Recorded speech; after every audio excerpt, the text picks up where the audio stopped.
कि हर वस्तु को नष्ट कर दो। अरे इतने दिनों तक ये गण के साथ रही, अविवाहित होने के पश्चात भी। ये तो पाप है, ये पतिता है। इसलिए इससे जुड़ी हर वस्तु को आज हम इस अग्नि में भस्म कर देंगे। जला दो। और नहीं तो क्या, हमारी भी पुत्रियां हैं, और अगर इसे दंड नहीं दिया गया तो इन्हें भी अनुचित करने की प्रेरणा मिलेगी।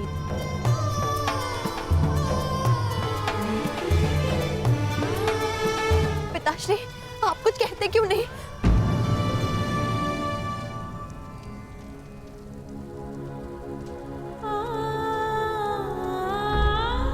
पिताश्री, क्या आपको भी यही लगता है कि आपकी पुत्री पतिता है, कि उसने कोई ऐसा कार्य किया है जो आपके मान के विरुद्ध है? क्या आपको ऐसा लगता है पिताश्री कि आपकी पुत्री अपनी मर्यादा को पार कर सकती है? मुझे अपनी पुत्री पर विश्वास है, मुझे अपनी पुत्री की पवित्रता पर विश्वास है, परंतु तेरा पिता होने के साथ साथ मैं इस समाज का एक सदस्य भी हूं, और हर समाज के कुछ नियम ऐसे होते हैं जिन्हें कोई नहीं तोड़ सकता, कोई नहीं बदल सकता, तेरा विवश पिता भी नहीं।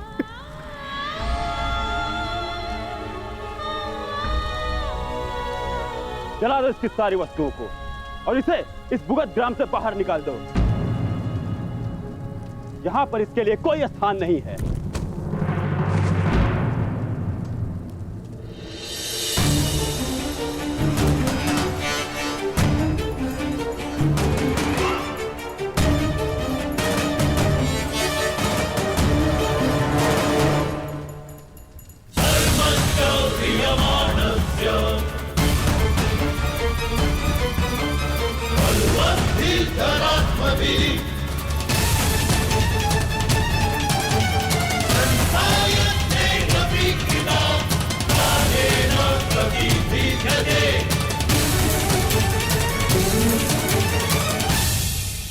मैं आप सब की बात का समर्थन करता हूं।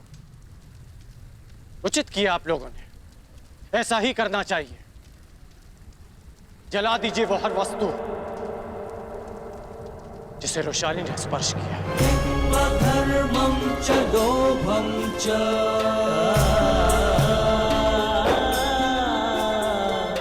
मोहं च भ्रमस्थितः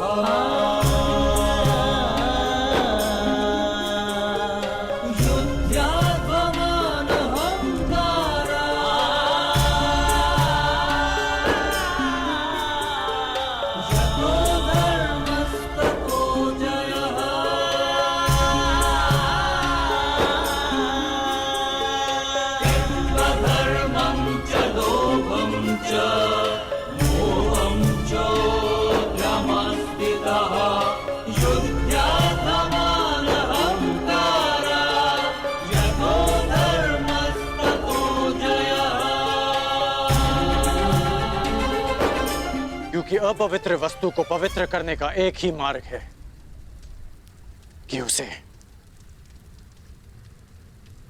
पवित्र अग्नि में समर्पित कर देना चाहिए।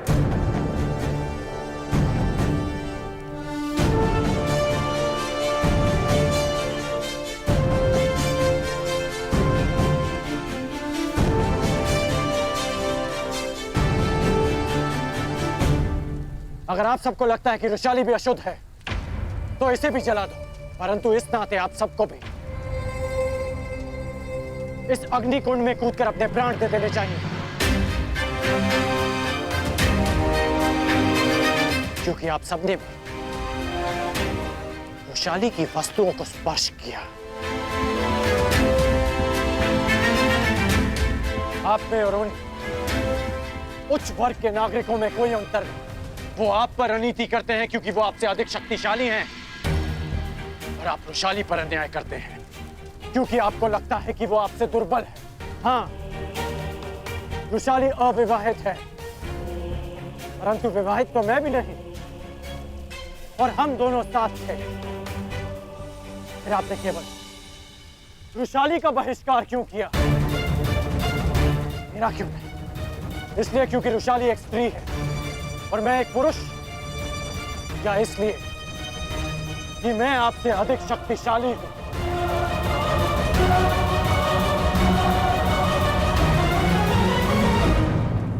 आपने कहा था कि आपकी भी पुत्रियां हैं, फिर आप ऐसे कैसे कर सकते हैं? मुगदग्राम की हर पुत्री को रुशाली से प्रेरणा लेनी चाहिए कि उसने हम जैसों के उत्थान के लिए, हमारे सम्मान के लिए इस संघर्ष में हमारा साथ दिया। रुशाली के कारण मुगदग्राम का अपमान नहीं, सम्मान बढ़ा है। आज मेरे मन में खेद है कि हमारी दुर्दशा का कारण स्वयं हमारी अपनी सोच है। ठीक कहा आपने, ठीक कहा कि यह स्थान रुशाली के लिए नहीं, क्योंकि उसमें और आप में बहुत अंतर है। जब भी आपको देखता हूं तो मन धुतकारता है कि मैं किसके लिए संघर्ष कर रहा हूं, और जब भी रुशाली को देखता हूं तो अनुभव होता है कि हाँ, मुझे उसके लिए संघर्ष करना है।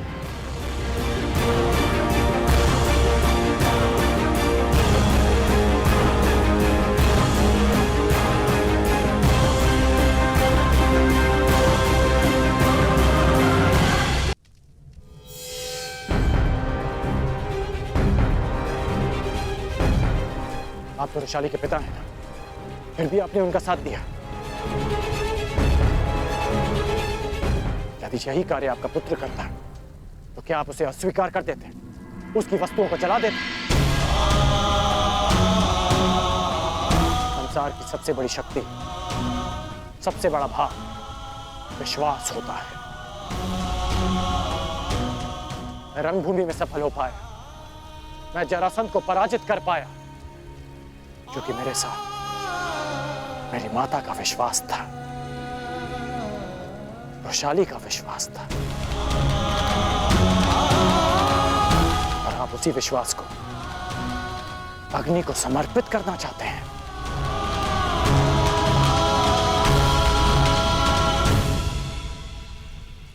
मुझे रुशाली पर विश्वास है, उसकी पवित्रता पर विश्वास है, उसकी महानता पर विश्वास है। कर्ण को हस्ती की शक्ति पर विश्वास है। रुशाली अब जहां नहीं रहेगी, रुशाली अब मुगदग्राम में नहीं, अंग देश में रहेगी। वो अंग जो समानता में विश्वास करता है, वो अंग जो परिवर्तन का प्रयास करता है।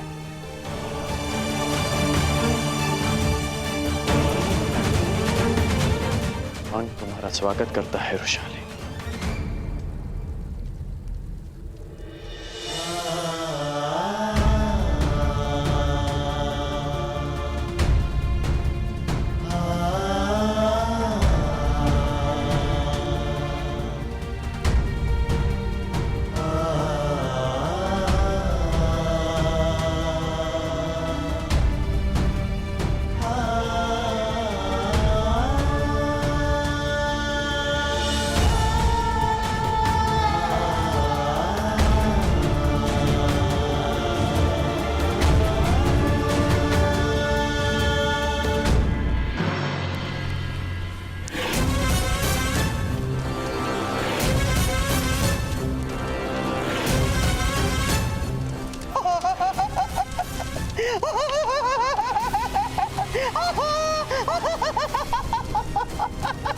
अद्भुत, अद्भुत, रोचन।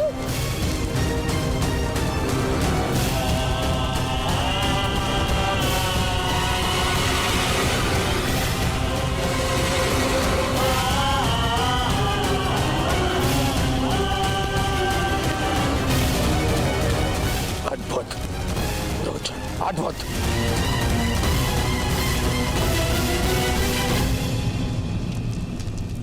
परंतु क्या ये लक्ष्य रहे भी इसी लघु स्वरूप की तरह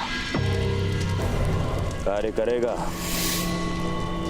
निसंदेह महाराज। सर्प जितना सुंदर हो उतना अधिक विषैला होता है। इस लक्ष्य ग्रह की सुंदरता इतनी होगी कि आपके शत्रु इसमें रहने का मोह नहीं त्याग पाएंगे। कुछ त्यागेंगे तो अपने प्राण, क्योंकि इस लक्ष्य ग्रह में लगी अग्नि का ताप असहनीय होगा।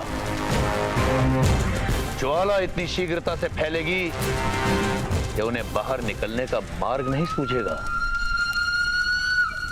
तो निर्माण प्रारंभ करो पुरोचन। जो आज्ञा राजकुमार।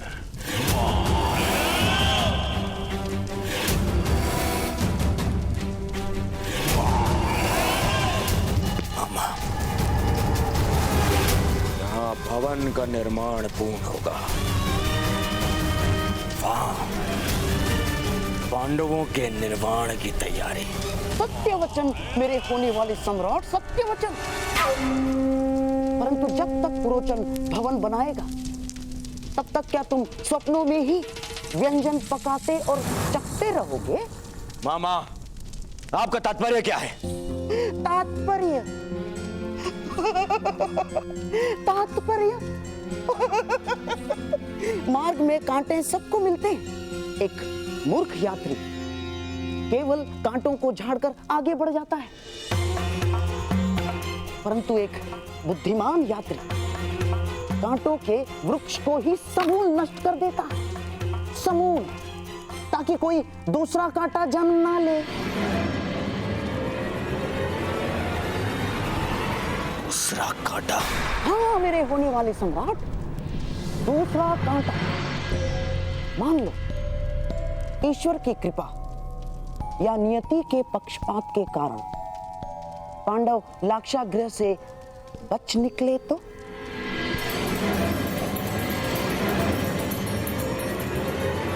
मैं क्या करूं मामा श्री? विवाह। मामा, क्या कह रहे हैं आप? विवाह?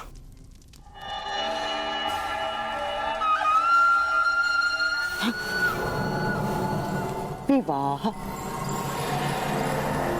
और वो भी युधिष्ठिर से पहले,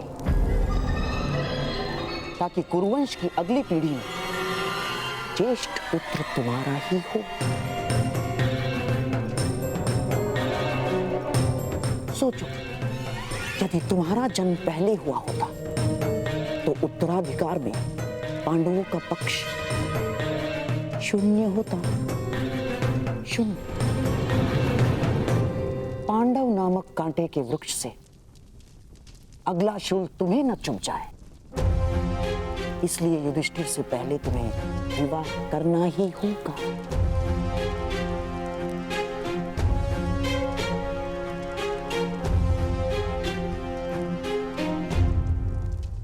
परंतु अचानक मेरे विवाह की बात।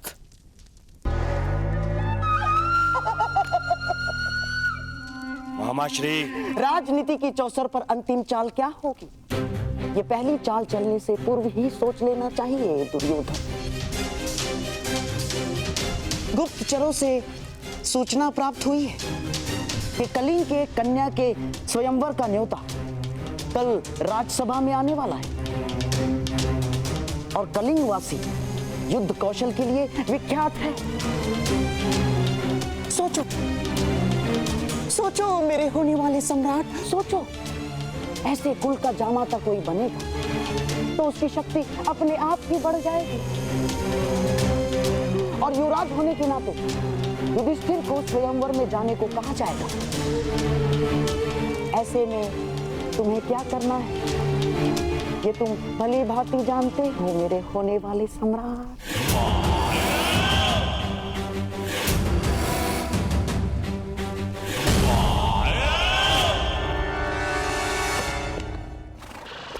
तुम जानते हो ना कर्ण, तुमने क्या किया है?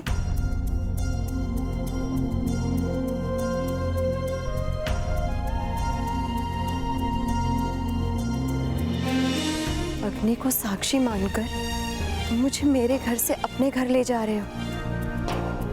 जानते हो ना इसका अर्थ?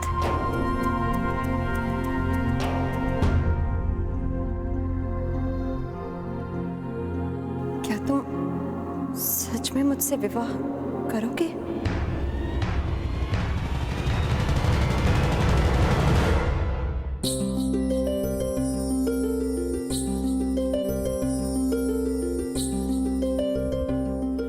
अपना हाथ आगे बढ़ा।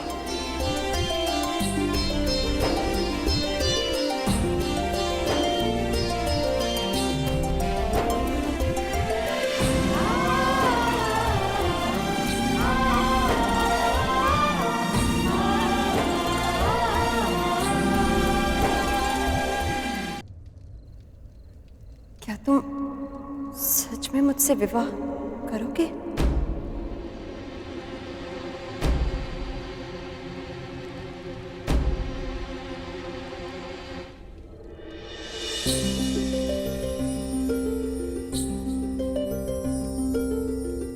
अपना हाथ आगे बढ़ा।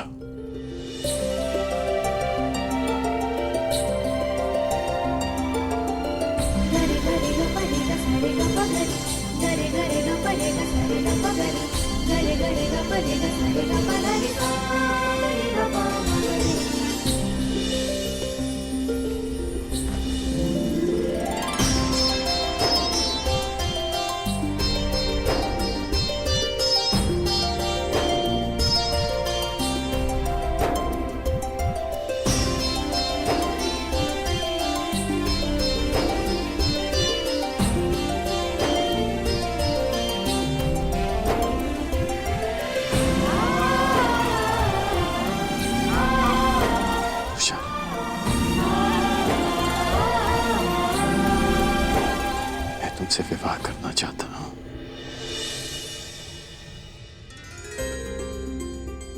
क्या तुम मुझसे विवाह करोगी?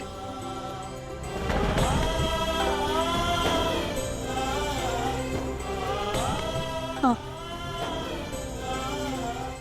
वृषाली राधे कर्ण से विवाह करेगी।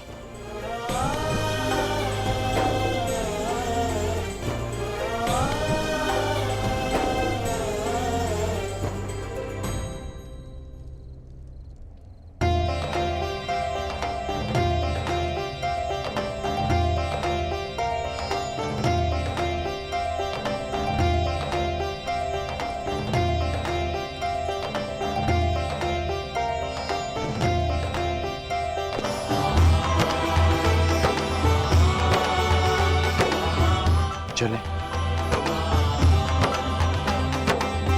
सारथी, प्रस्थान करो।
वृषाली, क्या हुआ? कोई बुरा स्वप्न देखा? हाँ कर्ण, बहुत ही भयानक स्वप्न था। मैंने देखा कि तुम विवाह की पोशाक में किसी स्त्री के साथ रथ पर सवार हो और मैं सारथी बनकर रथ की भागडोर संभाले हूँ।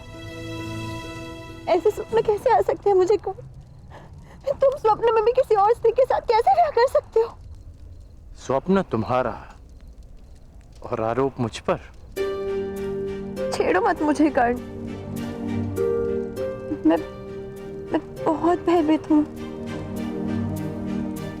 मैंने सुना है कि स्वप्न भविष्य का संकेत होते हैं। मुझे ऐसा स्वप्न क्यों आया? कहीं यही मेरा भविष्य तो नहीं? शांत हो जाओ रोशानी, शांत हो जाओ। अच्छा बताओ कि तुम्हारे स्वप्न में तुमने उस स्त्री का मुख देखा?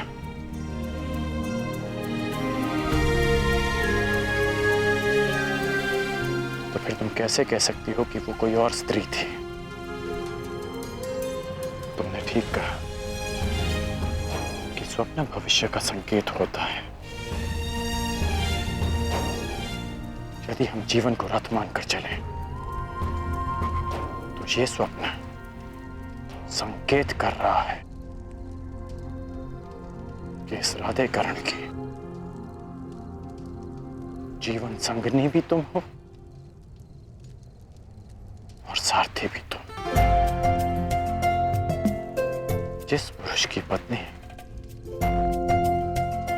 उसकी सहयात्री होने के साथ साथ मार्गदर्शिका भी हो तो बड़ा भाग्यशाली होता है।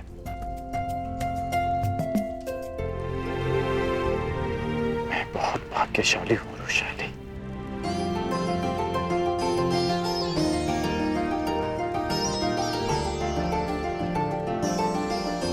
ईश्वर करे इस स्वप्न का संकेत वही हो जो तुमने समझाया, वो नहीं जो